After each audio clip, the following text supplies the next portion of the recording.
안녕하세요. 저는 평범한 50대 여자예요. 제 이름으로 된 주방 기구 브랜드를 운영 중이죠. 일 욕심이 많아서 늘 바쁘게 살고 있는데요. 어제도 회사에서 야근하다 밤 12시가 넘어서야 집에 들어왔네요. 주변에선 힘들지도 않냐고 좀 쉬엄쉬엄 하라고 야단이에요. 가정이 없어서 그런다며 빨리 결혼하라고 조언하는 분들도 많죠. 하지만 한번 다녀온 몸이라 그런지 새 가정을 꾸리는 건 아직 좀 두렵네요. 남자란 족속들을 믿을 수가 있어야 말이죠. 어디 가서 대놓고 말한 적은 없지만 사실 전 남편이 다른 여자와 바람이 나서 이혼했거든요. 심지어 그 상간녀가 저도 알고 있는 아주 충격적인 상대였죠. 여러분도 아마 사건의 전말을 알면 기막혀 하실 거예요. 글솜씨는 없지만 지금부터 그 이야기를 털어놓으려고 하는데요. 깜짝 놀랄 반전이 숨어 있으니 꼭 끝까지 들어주세요. 제 입으로 이런 말하긴 좀 그렇지만 저는 어릴 때부터 제법 부유한 환경 속에서 자랐어요. 어머니는 예술재단 이사장이었고요. 아버지는 물류 쪽으로 크게 사업을 하셔서 늘 집에 돈이 넘쳐났죠. 또 제 위로는 오빠만 둘이라 집안의 딸은 오직 저뿐이었거든요. 부모님은 하나뿐인 딸을 어화둥둥 참 많이 아껴주셨어요. 원래 저는 교대를 나와 초등학교 교사로 일하고 있었는데요. 꿈꾸던 이상과 현실이 참 많이 달랐어요. 결국 3년도 안 돼 교편을 놓고 갑자기 사업을 하겠다고 결심했는데요. 그때도 부모님은 별 반대 없이 지지해 주셨죠. 네가 그렇게 하고 싶은 거라면 해야지 하시면서 사업 자금도 흔쾌히 빌려주셨네요. 부모님의 아낌없는 지원 덕분에 저는 젊은 나이에 빠르게 성공할 수 있었어요. 평소 관심 있던 해외 주방 브랜드 제품을 수입해 팔다가 본격적으로 제조에도 나섰는데요. 그게 대박이 나면서 순식간에 중견기업으로 입지를 굳혔죠.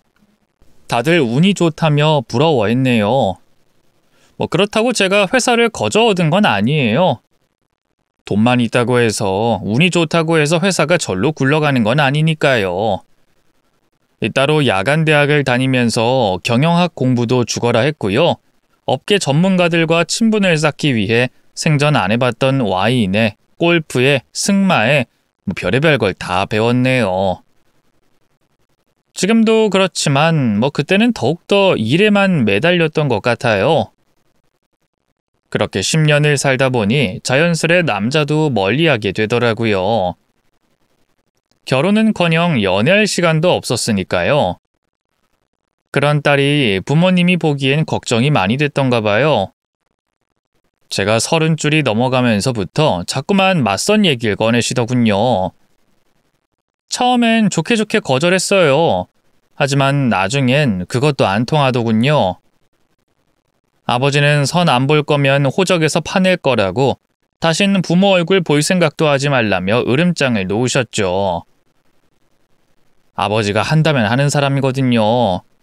그 등살에 못 이겨 결국 한 달에 한 번은 원치 않는 맞선을 봐야 했어요. 하지만 제 마음이 동에서 나간 자리가 아닌 만큼 상대방이 누구든 관심이 가지 않았죠. 그날도 그랬어요. 맞선 상대를 봐도 아무 감흥이 없었죠. 밥도 먹는 둥 마는 둥 하고 바로 헤어졌네요. 그리고 회사로 돌아와 텅 빈 사무실에서 밀린 일을 하고 있자니 그제야 좀 숨통이 트이더라고요. 그렇게 얼마나 일했을까요? 정신을 차려보니 어느새 주변이 컴컴했어요. 슬슬 집에 가야 하나 고민하는데 갑자기 누군가 대표실 문을 두드리더라고요. 경비 아저씨인가 싶어서 직접 문을 열고 나가봤더니 웬걸 얼마 전 회사에 새로 들어온 신입 직원이더군요. 이 신입 직원은 나이가 제법 있어서 저도 기억하고 있던 사람이었어요. 주말에 회사엔 어쩐 일이에요? 어리둥절해 묻자 직원이 씩 웃는데 무슨 텔레비전에 나오는 배우 같더군요. 여직원들이 잘생겼다고 난리를 치던데 왜 그러는지 이해가 가더라고요. 제가 아직 일이 서툴러서요. 이번 주까지 과장님한테 제출해야 하는 보고서가 있는데 좀 시간이 걸릴 것 같아서 그거 하려고 왔어요. 근데 대표님이 계셔서 깜짝 놀랐네요. 아, 전 원래 자주 주말에도 나와서 일해요. 전 신경 쓰지 말고 편하게 일 보세요. 그러려고 했는데 마침 저녁 시간이라서요. 식사 아직 안 하셨죠? 밥이라도 사달라는 건가 했는데 직원이 제게 무언가를 내밀더군요. 뭔가 했더니 편의점에서 사온 김밥과 샌드위치였어요. 그 대표님 일하고 계시니까 어디 나가서 먹긴 좀 그럴 것 같아서 제가 대충 사왔는데 별론가요? 대표님은 이런 거 안 드시려나? 생각지도 못한 상황에 대답도 못하고 멍하니 쳐다만 보고 있었거든요. 그러자 자기가 뭔가 실수한 줄 알고 어쩔 줄 몰라 하더라고요. 그 모습이 왠지 귀여워서 저도 모르게 픽 웃고 말았네요. 아니에요. 저도 편의점 삼각김밥 좋아해요. 잘 먹을게요. 네. 근데 같이 먹어도 되죠? 저도 저녁 먹어야 하는데 혼자 먹으면 맛없잖아요. 제가 뭐라고 대답하기도 전에 직원이 손님용 테이블에 사온 걸 쫙 늘어놓기 시작했어요. 거절하기도 못해서 함께 저녁을 먹기 시작했죠. 먹는 도중에 머리카락이 거추상스러워서 고무줄로 묶었는데요. 그 모습을 본 직원이 갑자기 감탄하더군요. 대표님, 머리 묶은 게 훨씬 잘 어울리네요. 그래요? 네, 엄청 예뻐요. 지금 심쿵했어요. 전 빈말로라도 예쁘다고는 할 수 없는 외모거든요. 근데 그런 말을 들으니 민망하기도 하고 좀 그렇더라고요. 그래서 말없이 커피만 들이키고 있자니 직원이 다시 입을 열었어요. 대표님 얼굴 빨개졌어요. 지금 부끄러워하시는 거예요? 아니에요. 에이, 아니긴요. 얼굴이 토마토 같은데. 귀여워요. 직원의 연이은 발언에 정신을 못 차리겠더라고요. 그래서 이제 그만 일해야 한다는 핑계로 그 직원을 쫓아냈네요. 제가 그 나이 먹도록 남자 손 한번 잡아본 적이 없어서일까요? 그날 밤 잠자리에 누워서도 계속 그 직원이 떠오르더군요. 대체 나한테 왜 그런 말을 한 걸까? 그냥 놀린 걸까? 아니면 나한테 호감이 있나? 별의별 생각이 다 들었네요. 그 뒤로도 주말에 계속 그 직원을 마주쳤어요. 각자 자기 자리에서 일하다가 식사 때가 되면 단둘이 밥을 먹었죠. 처음엔 사무실에서 대충 시켜 먹었는데요. 나중엔 회사 근처 맛집들도 많이 다녔네요. 마치 데이트처럼 밥을 먹고 차를 마시고 어떤 날은 그 직원이 좋아하는 영화가 개봉했다고 해서 같이 본 적도 있어요. 시간이 흐를수록 그 직원에게 이성적인 호감이 커지더라고요. 이대로는 안 되겠다 싶어서 언젠가부터 주말엔 회사를 안 나가기 시작했어요. 제가 불편하다고 열심히 일하는 직원에게 나오지 말라 할 수는 없는 노릇이었으니까요. 그런데 그게 그 직원에겐 상처가 됐던 걸까요? 비가 억수로 쏟아지던 어느 여름날, 퇴근길에 그 직원이 주차장에서 저를 기다리고 있었어요. 영재씨, 지금 여기서 뭐 하는 거예요? 대표님 기다리고 있었어요. 나를요? 왜요? 요즘 왜 주말에 회사 안 나오세요? 혹시 저 피하시는 거예요? 그 사람의 단도직입적인 질문에 뭐라고 할 말이 없더라고요. 그래서 그런 거 아니에요. 먼저 가볼게요. 하고 빠르게 걸음을 옮겼는데요. 앞불싸. 하필이면 그때 바닥 틈에 구두굽이 걸리면서 그대로 넘어지고 말았어요. 놀란 그 사람이 얼른 제게 다가왔죠. 대표님 괜찮으세요? 안 다치셨어요? 네, 괜찮아요. 다행히 크게 다치지는 않았는데 구두굽이 부러졌더라고요. 당황스러운 마음에 멍하니 쳐다만 보자 그 사람이 너무나 충격적인 말을 하더군요. 이 근처에 저희 집인데 일단 그리로 갈래요? 비도 많이 오는데 신발도 망가졌고. 저희 집에서 쉬고 계시면 제가 얼른 새 신발 사올게요. 사실 구두굽이 부러졌다고 해도 차가 있으니까 큰 문제는 없었어요. 그 사람도 그걸 알고 있었을 거예요. 제가 아무리 연애 경험이 없다고는 해도 그 사람이 무슨 의도로 그런 말을 하는지 모를 정도로 순진하진 않았네요. 그럼 그렇게 할까요? 제 말에 그 사람이 숨을 삼켰어요. 그리고 커다란 손을 뻗어 제 손을 꽉 잡더군요. 그 순간 심장이 미친 듯이 뛰기 시작했죠. 커다란 우산을 함께 쓰고 그 사람 집까지 걸어갔어요. 작은 원룸이었는데 남자 혼자 사는 것 치고는 깔끔하더군요. 일단 좀 씻으세요. 그 우산은 최대한 대표님 쪽으로 기울였는데도 그 비가 많이 와서 다 젖으셨네요. 저는 얼른 나가서 신발 사올게요. 그대로 나가려는 그 사람을 붙잡았어요. 허공에서 서로와 눈이 마주쳤고요. 숨막히는 침묵 속에서 그 사람이 천천히 제 쪽으로 몸을 기울였죠. 그렇게 저희는 하룻밤을 함께 보냈고요. 그날 이후 대표와 직원이 아닌 연인 관계로 발전했답니다. 생전 처음 시작한 연애는 솜사탕처럼 달콤했어요.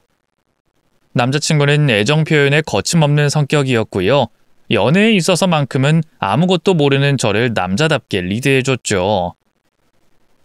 처음엔 회사에도 집에도 남자친구와 사귀는 걸 비밀로 했는데요. 이 시간이 흐를수록 남자친구에 대한 마음이 커져서 그게 힘들어지더라고요.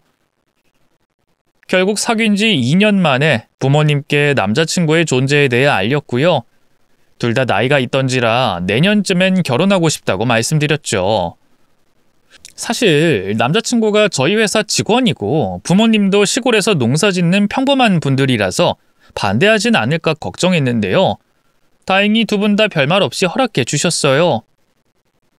아버지는 남자친구 얼굴이 너무 잘생겼다고 나중에 얼굴값 하는 거 아니냐고 불안해하시긴 했지만요. 결혼 반대는 의외로 남자친구네 집에서 나왔어요. 예비 시부모님은 제가 남자친구보다 2살 연상에 회사 대표라는 게 마음에 안 든다고 하시더군요. 특히 시어머니는 제 면전에 대고 이런 말까지 하셨죠. 요즘은 남자보다 잘난 여자들도 많다지만 난 그런 여자를 우리 집 며느리로 들일 생각 없다.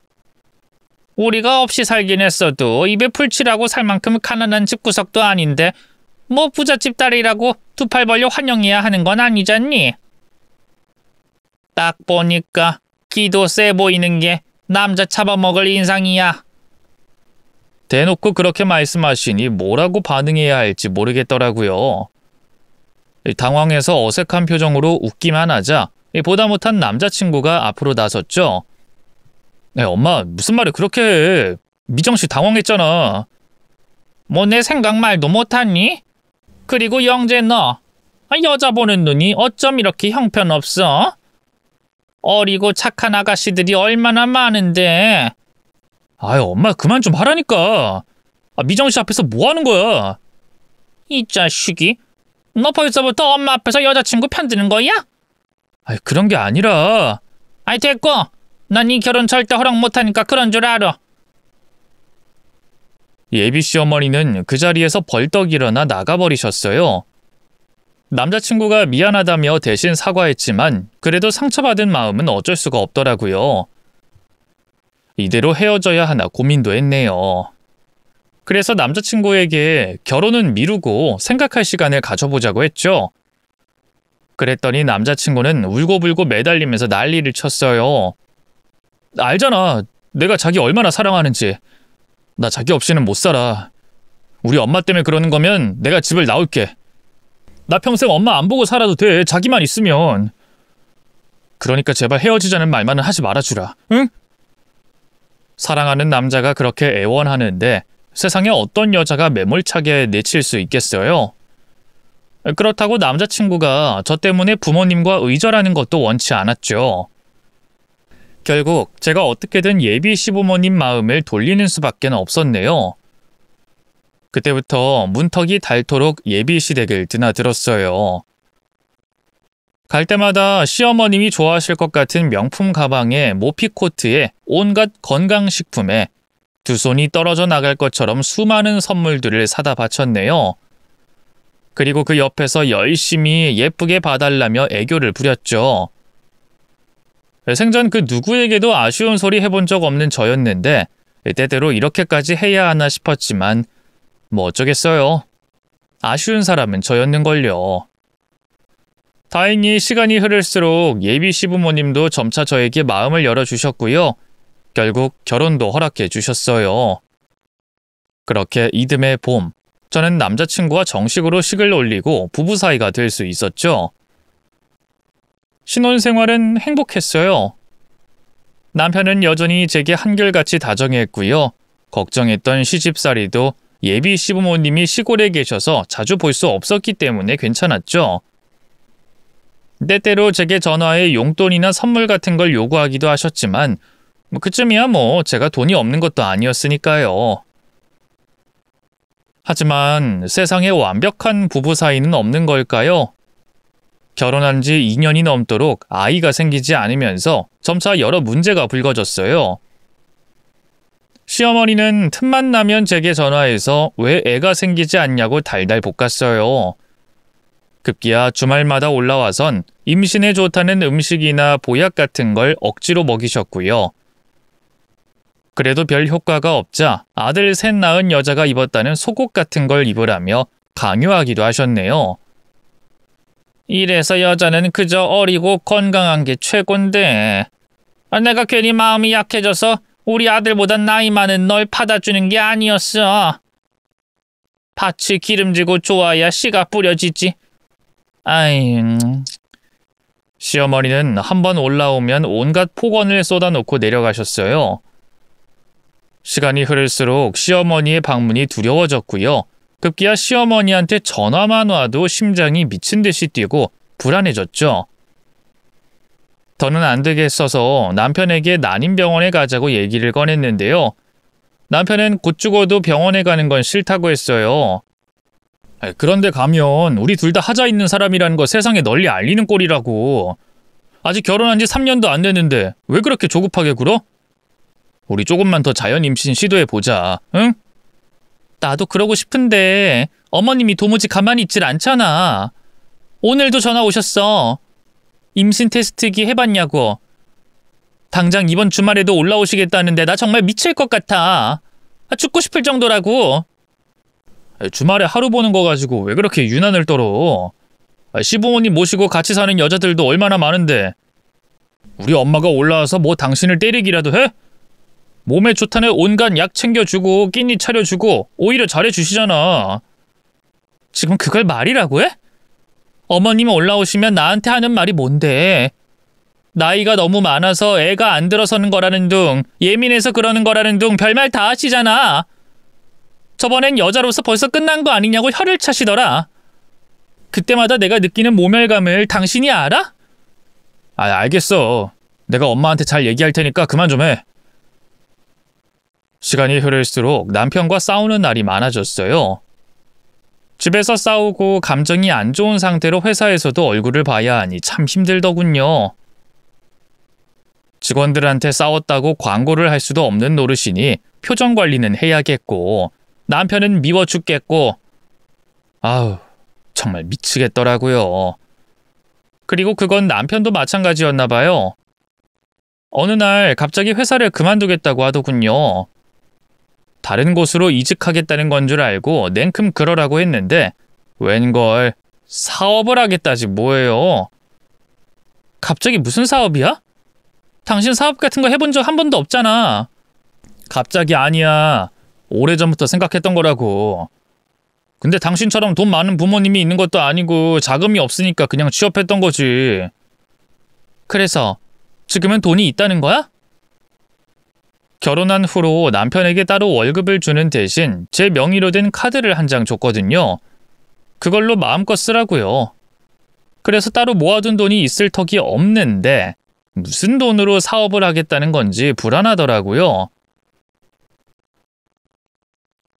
아니나 다를까 남편은 아무렇지 않은 표정으로 제게 손을 내밀더군요. 내가 돈이 어딨어. 이 기회에 나도 마누라 덕 좀 보자. 1억만 투자해줘. 이거 진짜 대박날 아이템이야. 장난 아니라고. 당당하게 투자금을 요구하는 걸 보고 있자니 기가 막히더라고요. 1억이 무슨 애들 장난이야? 됐으니까 회사 일이나 열심히 해. 그러자 남편이 인상을 팍 썼어요. 요즘 우리가 왜 그렇게 싸우는지 생각해 봤거든? 근데 회사에서도 집에서도 계속 하루 종일 붙어 있으니까 그런 것 같아. 회사에서라도 좀 안 봐야 우리 사이도 나아질 것 같다고. 애초에 문제는 임신이랑 시어머니 때문이잖아. 그래, 원인은 그렇지. 근데 둘 다 당장 해결될 문제가 아니잖아. 그러니까 다른 돌파구를 찾아봐야지. 그리고 당신한테 말은 안 했는데 나 결혼하고 회사 계속 다니는 거 너무 눈치 보였어. 회사 사람들이 겉으로는 안 그런 척해도 속으론 다 날 무시하고 있다고. 여자 잘 만나서 팔자 핀 한량 취급하면서. 당신이 그렇게 생각하니까 그렇게 보이는 거겠지. 아니야, 진짜야. 당신은 겪어보지도 않았으면서 왜 그렇게 확신해? 설마 내가 자격지심에 이러는 거라고 생각하는 거야? 그게 아니라... 몰라. 나 더는 회사 못 나가겠어. 그냥 그만둘 거고 사업도 해볼 거야. 제가 아무리 반대해도 남편의 고집은 꺾이지 않았어요. 결국 난임병원을 같이 다니는 조건으로 남편에게 돈 1억을 빌려줬죠. 그 뒤로 남편은 신나서 업계 관계자들을 만난다, 뭘 한다 하면서 바쁘게 돌아다녔어요. 집에 하루도 붙어있는 날이 없었죠. 자연스레 난임병원에 같이 다니겠다던 약속도 흐지부지 되고 말았네요. 화가 났지만 뭐 어쩌겠어요. 기왕 시작한 사업 제발 성공하기만을 바랬네요. 그러던 어느 날이었어요. 그날도 일이 너무 많아서 퇴근 시간이 한참 지난 뒤에야 회사를 나섰는데요. 집에 도착해 차를 주차하고 엘리베이터를 탔을 땐 벌써 밤 10시가 넘었더군요. 빨리 씻고 자야겠다 생각하면서 핸드폰으로 밀린 업무 메일을 확인하고 있을 때였어요. 1층에서 엘리베이터가 멈추더니 웬 젊은 여자 한 명이 타더군요. 향수 냄새가 어찌나 독한지 절로 시선이 가더라고요. 잡티 하나 없이 뽀얀 얼굴에 오밀조밀한 이목구비가 참 예쁜 아가씨였죠. 근데 이상하게 낯이 익더라고요. 텔레비전에서 본 배우인가? 하고 혼자 힐끔거리고 있는데 갑자기 그 여자가 제 쪽으로 휙 몸을 돌리더니 말을 거는 게 아니겠어요? 박미정 씨 맞으시죠? 늦은 밤 단 둘뿐인 엘리베이터 안에서 다짜고짜 저를 아는 척하니 좀 무섭더라고요. 그래서 한껏 경계하면서 고개를 끄덕였죠. 그런데요, 누구세요? 저 송이영이에요. 네? 누구요? 처음 듣는 이름에 어리둥절해하고 있자니 너무나 충격적인 대답이 돌아왔어요. 아직 모르세요? 저 그쪽 남편 이영재 씨 애인인데. 남편 애인이라니 무슨 귀신 신나락 까먹는 소린지 모르겠더군요. 이봐요, 당신 누구예요? 누군데 갑자기 나타나서 말도 안 되는 소리를... 어머, 진짜 아무것도 모르나 봐요? 좀 불쌍하네. 저랑 오빠 만난 지 벌써 1년도 넘었거든요. 경악스러운 말에 정신이 멍해졌어요. 넋놓고 가만히 서 있는데 상간녀가 갑자기 두 팔을 뻗더군요. 그리고 절 가볍게 안아주면서 어깨를 토닥이더라고요. 많이 놀랐나 봐요. 가엾어라. 근데 어떡해요. 당신 남편이 나랑 결혼한대요. 대체 그게 무슨 소리... 말 그대로예요. 오빠 올해 안에 당신하고 이혼하고 나한테 오기로 했어요. 이미 오빠 마음은 옛저녁에 떠났다고요. 근데 울 오빠가 너무 착해서 당신한테 차마 헤어지자고 말을 못하고 있더라고요. 그래서 너무 답답한 마음에 제가 직접 온 거예요. 차라리 빨리 아는 게 낫잖아요. 여자는 어린아이 달래듯 굴면서 은근히 저를 조롱했어요. 저는 참지 못하고 그 여자를 거칠게 밀어냈죠. 갑자기 나타나서 그런 헛소리 늘어놓으면 제가 믿을 것 같아요? 뭐 같이 잔 사진이라도 보여드려요? 현실 도피해봤자 달라지는 건 없다고요. 상간녀는 재밌다는 듯이 깔깔대며 웃음을 터뜨렸어요. 그런데 그 웃음소리를 듣자마자 누군가가 떠오르더군요. 그제야 왜 상간녀가 낯이 익었는지도 알 수 있었죠. 당신 혹시 아버지가 송제자 상자 되는 사람이야? 그러자 상간녀의 얼굴이 순식간에 딱딱해졌어요. 맞구나. 송재상 사장님 딸. 내가 운영하는 회사 거래처가 땡땡산전이거든. 당신 아버지 회사 맞지? 거래처 사장님하고 업무적인 일로 자주 얼굴을 봤는데요. 딸바보라서 자기 딸 사진도 자주 보여주곤 했거든요. 워낙 예쁘게 생긴 데다 배우 데뷔 중이라고 해서 저도 기억하고 있었죠. 웃음소리가 부녀 둘이 똑같아서 상간녀가 웃자마자 바로 알아챌 수 있었네요. 제가 자기 아버지 회사 납품처 대표라는 걸 알게 된 상간녀의 얼굴이 하얗게 질렸어요.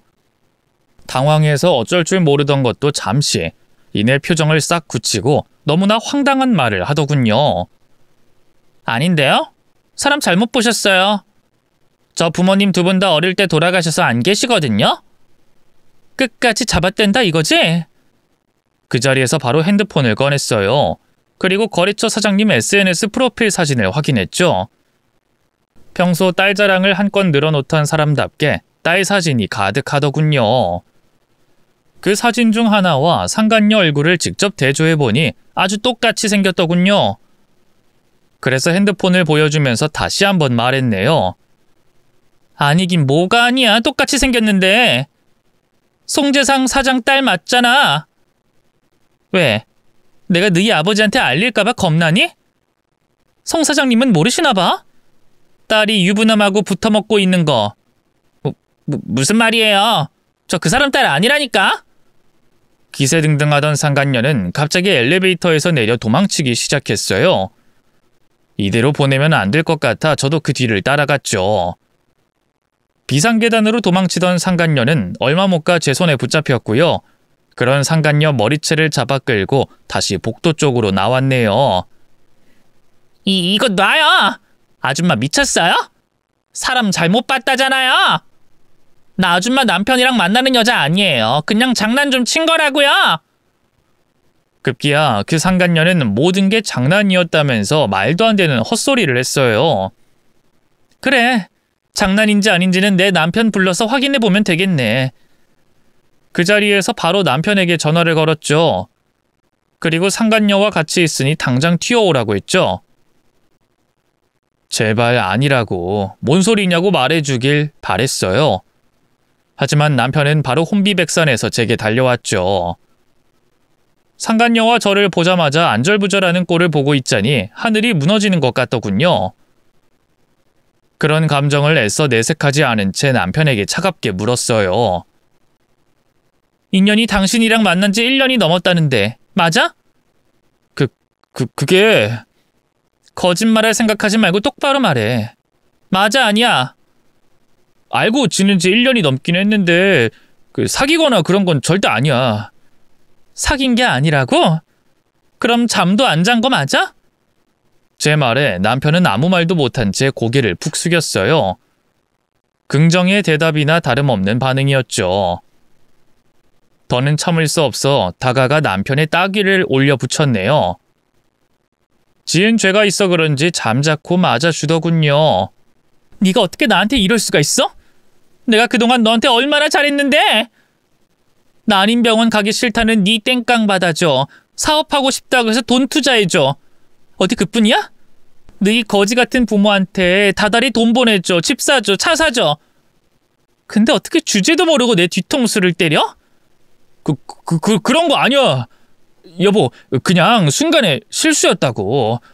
사람은 누구나 실수할 수 있는 거잖아. 하, 실수? 웃기고 있네. 넌 실수로 한 여자를 1년 넘게 만나니? 그리고 너 나랑 올해 안에 이혼할 생각이었다며? 그런 주제 나한테 사업하겠답시고 돈 달라는 소리를 해? 사기죄로 콩밥 한번 먹어봐야 정신을 차릴래? 그러자 남편이 두 팔을 내저으며 펄쩍 뛰었어요. 아니야! 누가 그따위 헛소리를 해! 난 당신이랑 절대 이혼할 생각 없다고! 오빠, 지금 말 다 했어? 남편의 말에 경악한 상간녀가 고함을 질렀어요. 그러거나 말거나 그 자리에서 남편의 옷을 뒤져 차키와 지갑부터 뺏었네요. 지갑 안에 들어있는 카드도 남편이 타고 다니는 고급 외제차도 다 제가 해준 것들이었으니까요. 여보, 왜 그래? 나 진짜 얘 사랑한 거 아니야. 실수였다니까? 근데 내가 마음이 약하잖아. 울며 불며 매달리고 책임지라는데 끌어낼 수가 없어서. 내가 잘못했어. 다신 안 그럴게. 당신이랑 이혼하겠다고 했던 것도 희영이가 하도 난리를 치니까 그냥 달래려고 한 말이야. 그 말이 진심이었는지 아니었는지 더는 관심 없어. 당신이 외도한 건 사실이고 난 외도한 남자랑 더는 같이 못 살아. 양손에 떡 쥐고 더는 고민할 필요 없어. 이혼해줄게. 그대로 뒤돌아 집으로 들어가려는데 남편이 저를 붙잡았어요.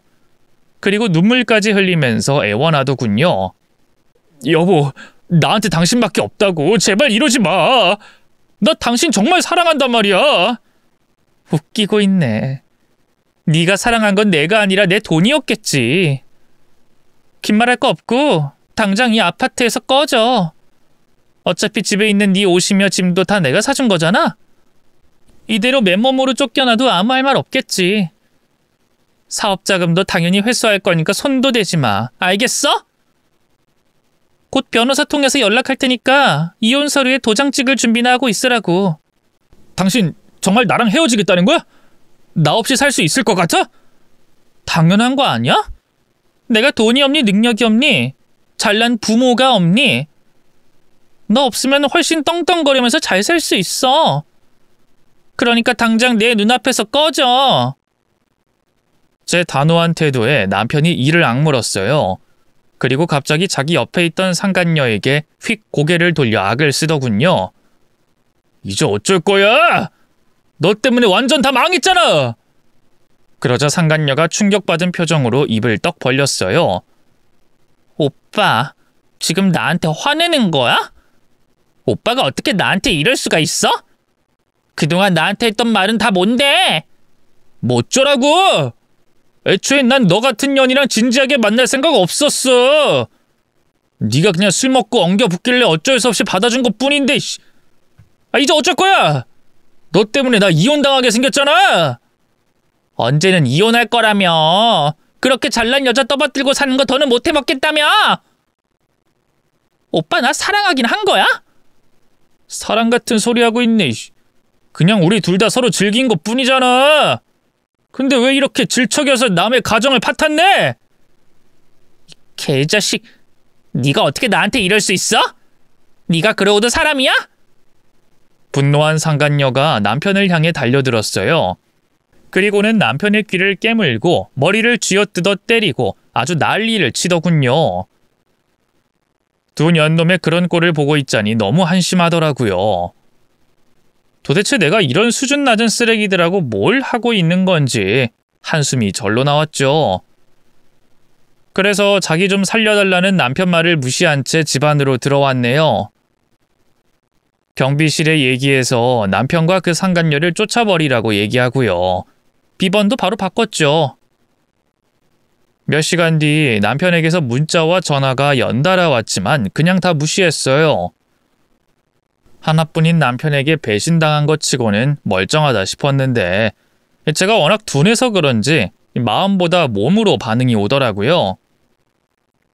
한 일주일을 고열에 시달리며 끙끙 앓았던 것 같아요. 회사도 못 나가고 밥도 제대로 못 먹는 와중에 남편 생각만 하면 절로 눈물이 흘렀죠. 그렇다고 언제까지 그렇게 아파하고 있을 수만은 없는 거잖아요. 당한 만큼 갚아주고 싶었어요. 그래서 두 년놈을 어떻게 조지면 좋을까 차근차근 복수 계획을 세웠네요. 다음 날 바로 시부모님 집으로 갔어요. 그리고 남편이 바람펴서 이혼하기로 했으니 당장 짐을 빼달라고 했죠. 시부모님이 살고 계시는 그 단독주택도 제 명의로 된 제 집이었거든요. 그 안에 있는 세간이며 시부모님 골프채, 명품 옷, 브랜드 가방 같은 것도 전부 다 제가 사드린 거였고요. 하나도 빠짐없이 다 두고 가라 말씀드렸더니 시어머니의 얼굴이 울그락불그락 해지더군요. 아니, 갑자기 쳐들어와선 이게 무슨 경우니? 남편이 바람을 폈으면 내가 뭔가 부족했겠구나 하고 자기 반성을 해야지. 대뜸 이혼부터 하겠다니? 애초에 우리 영재가 왜 그런 짓을 했겠어? 네가 애를 못 낳으니까 그런 거 아니여?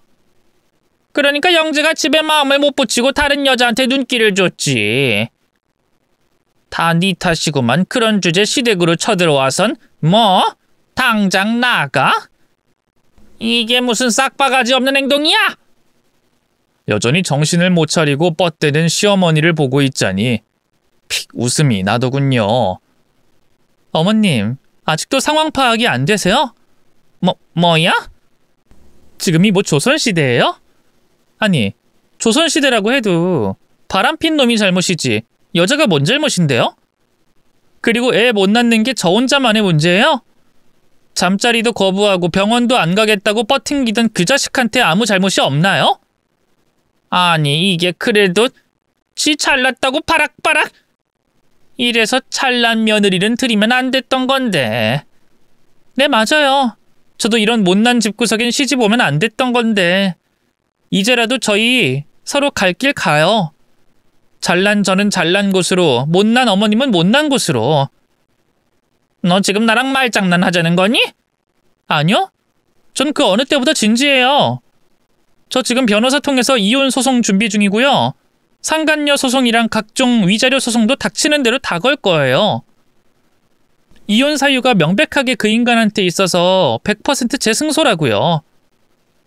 그러니까 정신 차리시고 얼른 일이나 구하세요. 그 인간이 생전 지 손으로 10원 하나 번 적이 있어요? 그 어마어마한 위자료랑 소송료 어머님 아버님이 뼈 빠지게 일해서 갚아야 할 텐데 지금부터 부지런히 일하셔야죠. 얼른 새 집도 알아보시고요. 이렇게 좋은 집은 앞으로 평생 못 구하시겠지만 뭐 어쩌겠어요. 그동안 잘난 며느리 덕분에 이런 집에서 호의호식하면서 살았던 건데 아들놈이 그걸 다 망쳤네요. 제 비아냥거림에 시어머니는 별다른 반박도 못하고 부들부들 떨기만 했어요. 그나마 상황 파악이 빠른 시아버지가 제 앞에 납죽 무릎을 꿇더군요. 아가, 이게 다 아들 잘못 키운 우리 죄다. 그래도 지금까지 같이 한 가족으로 산 정이 있는데 이렇게 갑자기 남남처럼 구는 법이 어딨니? 우리를 봐서라도 영재 그놈 한 번만 용서해 다오. 영재 그놈이 철은 없어도 너한테만은 잘했지 않냐? 당연히 잘해야죠. 애초에 가진 거 아무것도 없는 거지 새끼를 구제해 준 게 전데. 그리고 어머님 아버님을 봐서 어떻게 그 인간을 용서해요? 두 분이 저한테 뭘 얼마나 잘해주셨다고요? 늘 뭐라도 더 뜯어낼 거 없나 물주처럼만 대하고 애 못 낳는다고 구박만 했지. 그동안 제가 호구처럼 참고 넘겼던 건 사랑하는 남자 부모님이니까 그랬던 건데요. 이제 더는 그럴 필요가 없잖아요. 더는 그 인간 안 사랑하거든요. 이혼하면 남보다 못한 사이가 될 거고요. 그러니 긴 말할 거 없고 당장 제 집에서 나가주세요. 안 그럼 경찰 부를 거예요. 그러자 시어머니가 갑자기 제게 달려와 뺨을 후려치더군요. 너무 부지불식간에 일어난 일이라 피하지도 못했네요. 인연이 뚫린 입이라고 못하는 말이 없어? 뭐? 경찰을 불러? 우리가 뭐 범죄자야? 어디 시부모님 앞에서 그따위 망발을 짓거려? 그동안 당한 것도 억울해 죽겠는데 뺨까지 맞으니 눈이 휙 돌더라고요. 그래서 지지 않고 시어머니 뺨을 연달아 2대나 때려줬네요. 그러자 시어머니가 파들파들 떨면서 어쩔 줄 몰라 하더군요. 이게 감히 날 때려? 그래, 때렸다. 어디 주제도 모르고 내 몸에 손을 대? 네가 아직도 상정 같아? 내가 이 거지 같은 집구석에 며느리랍시고 들어오지만 않았으면 너 같은 추한 노인네는 나한테 말도 못 붙였어. 알아? 우리 부모님이 얼마나 부잔지는 당신들도 잘 알지? 가진 거라고는 돈밖에 없거든. 그 돈으로 진짜 지옥 한번 보여줘? 돈이면 안 되는 게 없다는 건 당신들도 잘 알지? 쥐도 새도 모르게 죽여버리기 전에 당장 내 눈앞에서 꺼져! 힘자랑하고 싶으면 그 잘난 아들이나 쥐업해서 사람 만들라고! 제가 공격적으로 나가자 시부모님은 아무 말도 못하고 덜덜 떨기만 했어요. 그런 와중에도 안 가려고 끝까지 버티려 하기에 결국 최후의 수단을 꺼냈죠. 안 가? 주거 침입죄로 경찰 부를까? 콩밥 한 번 먹어야 정신 차리겠어? 또다시 경찰 얘기가 나오자 두렵긴 했던가 봐요. 그제야 시부모님은 허둥지둥 집 밖으로 도망치더군요. 아우, 속이 어찌나 시원하던지요. 하지만 아직 끝이 아니었어요. 이젠 상간녀에게 본때를 보여줄 차례였죠. 그 길로 바로 회사로 향했어요. 그리고 직원들에게 얘기해 상간녀 아버지 회사와 거래를 끊을 테니 전달하라고 했죠. 요즘 그 회사 사정이 안 좋다고 해서 납품 단가도 맞춰주고 나름 배려해줬었거든요. 저희 덕분에 살았다고 좋아했었는데 하루아침에 거래를 끊어버리겠다고 하자 놀란 사장님이 저희 회사까지 직접 찾아왔더군요. 아유, 박 대표님, 갑자기 왜 이러십니까? 이렇게 거래를 갑자기 싹 끊어버리면 저희는 어떻게 하라고요? 뭔가 마음에 안 드는 게 있다면 알려주세요. 꽂히겠습니다. 애원하는 거래처 사장님을 보니 마음이 약해졌어요. 하지만 그 상간녀를 떠올리며 마음을 독하게 먹었죠. 알려드린다고 해서 고칠 수 있을지 모르겠어요. 이 혈연이라는 게 참 무서운 거잖아요. 네? 아이, 혈연이라니 그게 무슨 소립니까? 아직 모르시나 보네요. 그 댁 따님이 저희 남편하고 붙어먹은걸요. 그러자 거래처 사장님의 얼굴이 경악으로 물들었어요. 제 딸이 우리 희영이가 그 대표님 남편하고 바람을 폈다고요? 아니, 뭔가 오해가 있으신 거 아닙니까? 제 딸은 그런 애가 아닙니다. 오해라뇨. 걔가 직접 저를 찾아와서 제 남편이랑 바람 핀다고, 그러니까 얼른 이혼하라고 속을 뒤집어 놓고 갔는데, 못 믿겠으면 직접 불러다 얘기해 보세요. 어쨌든 전 그렇게 마음 넓은 여자는 아니라서요. 당한 만큼 갚아줘야 하거든요. 그래서 어떻게 복수할 수 있을까 고민하다가 일단 거래부터 끊기로 한 거예요. 잠시만요. 뭔가 오해가 있을 겁니다. 거래처 사장님은 그 자리에서 누군가에게 전화를 걸었어요. 아마 그 망할 상간녀였겠죠. 상황이 이렇게 됐으니 상간녀도 더는 잡아댈 수는 없었겠죠. 결국 인정했는지 사장님의 얼굴이 파리해지더군요. 이 정신나간 년이 뭐가 어쩌고 어째? 너 당장 박 대표님 회사로 뛰어와! 뭐? 너 정말 이 애비 죽는 꼴 보고 싶어? 이 거래까지 끊기면 아빠 회사 도산이야! 그냥 망하는 거라고!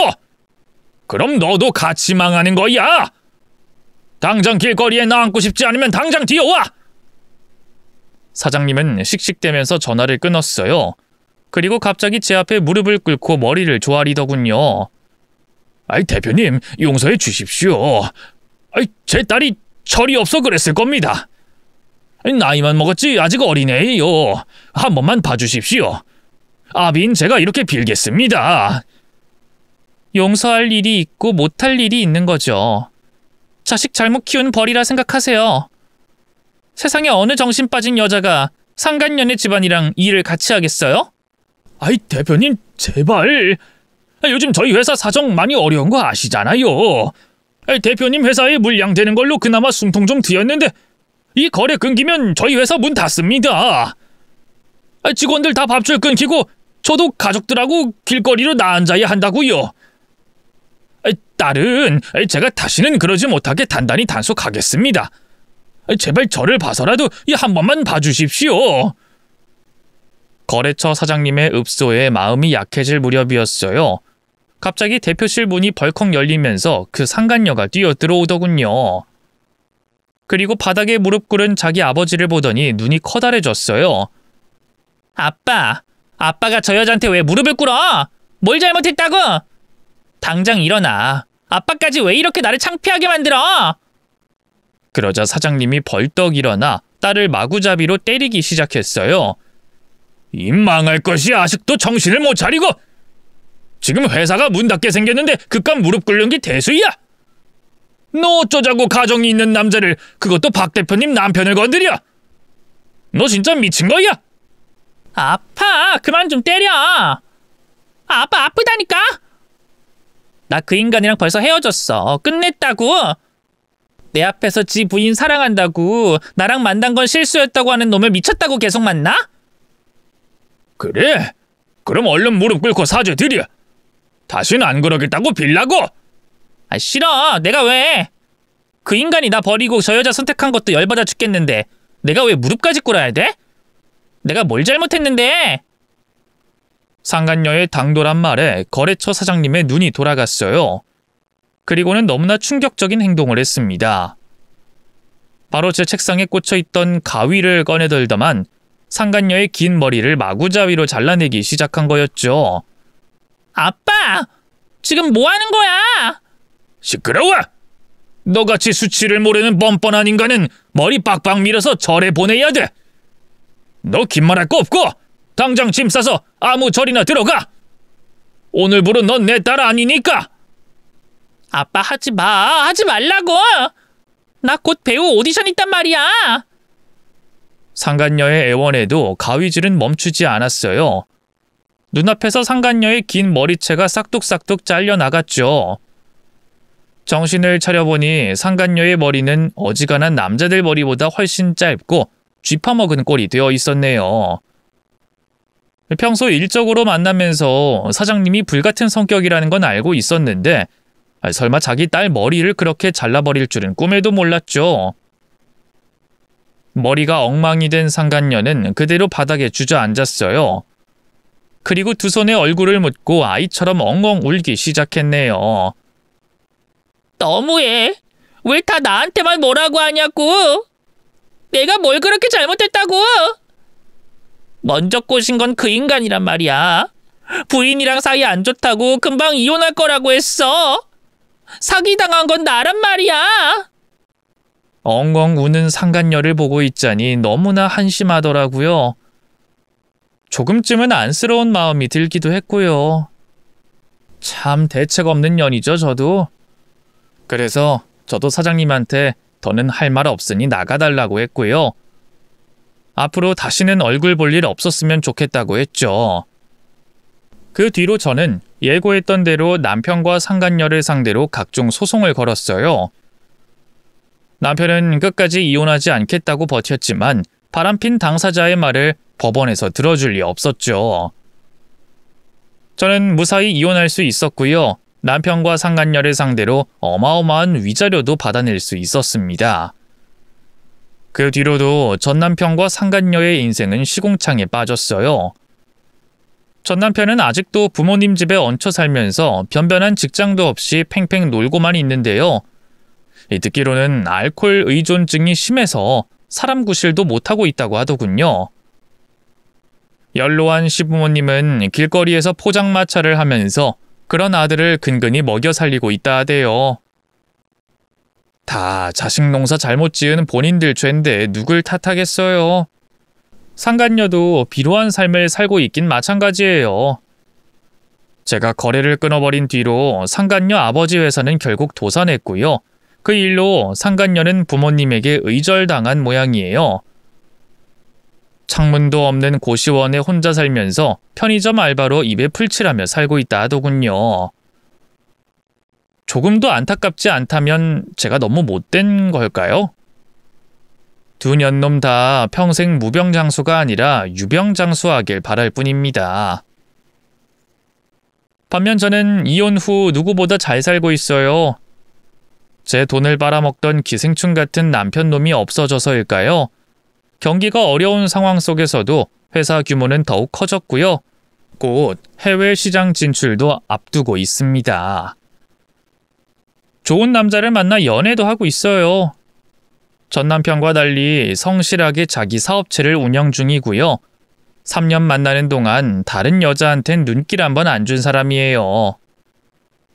제가 한번 결혼에 실패한 경험이 있다는 걸 알면서도 그게 뭐 어떠냐면서 아무렇지 않게 다가와 준 사람이죠.